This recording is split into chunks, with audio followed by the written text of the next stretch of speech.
kind of cool for somebody my age to be able to talk with you and blog with you over the internet. I hope you like it as much as I do. It certainly is a way to communicate and to let me hear from lots of people all over the state and the country. Let me tell you about an email I just got on the website. It's from Robert, who lives in Goldsboro, and we're getting these from all over the state. Robert asks me, he says, I'm requesting that North Carolina follow the example of South Carolina's governor, really, and refuse the stimulus package. Well, Robert, I disagree with you. I said it before. I believe these recovery dollars are critically important to North Carolina. We're what's called a donor state. That means that all of us pay more taxes than we ever receive back from the federal government to start with.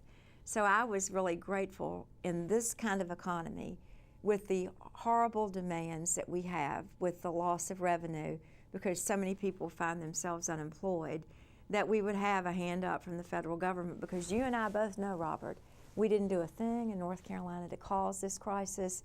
We are simply the beneficiary of a global meltdown. So if the governor of South Carolina doesn't want the recovery funds, I'm not teasing. I think he's going to take some of them now, actually. I'd get in a truck and I'd drive down there personally, and I'm not a real good driver, and I'd pick up the money and bring it back to North Carolina. I believe that you want a governor who'll create jobs, and that's my number one priority.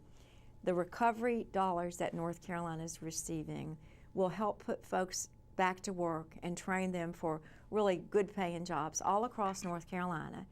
The recovery dollars also help us grow our infrastructure. There are no highway dollars now. The transportation dollars are way down because the gas tax is being way down. And so if we want roads, and we want roads that are repaired, we want bridges, we want light rail, all this stuff we want, Robert, somebody's got to pay for. And it's you and me who live here who has to pay. I actually do believe, though, if you're going to take this money, that you got to, you must, you have to invest the money wisely. And you got to invest the money in such a way that it's not just efficient, but that it's accountable and transparent.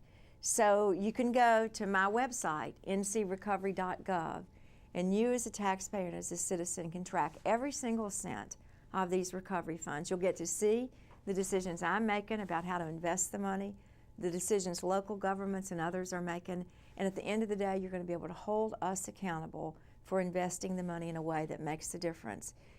The bottom line is, recovery is all about getting people back to work and holding North Carolina harmless in a time that they didn't cause.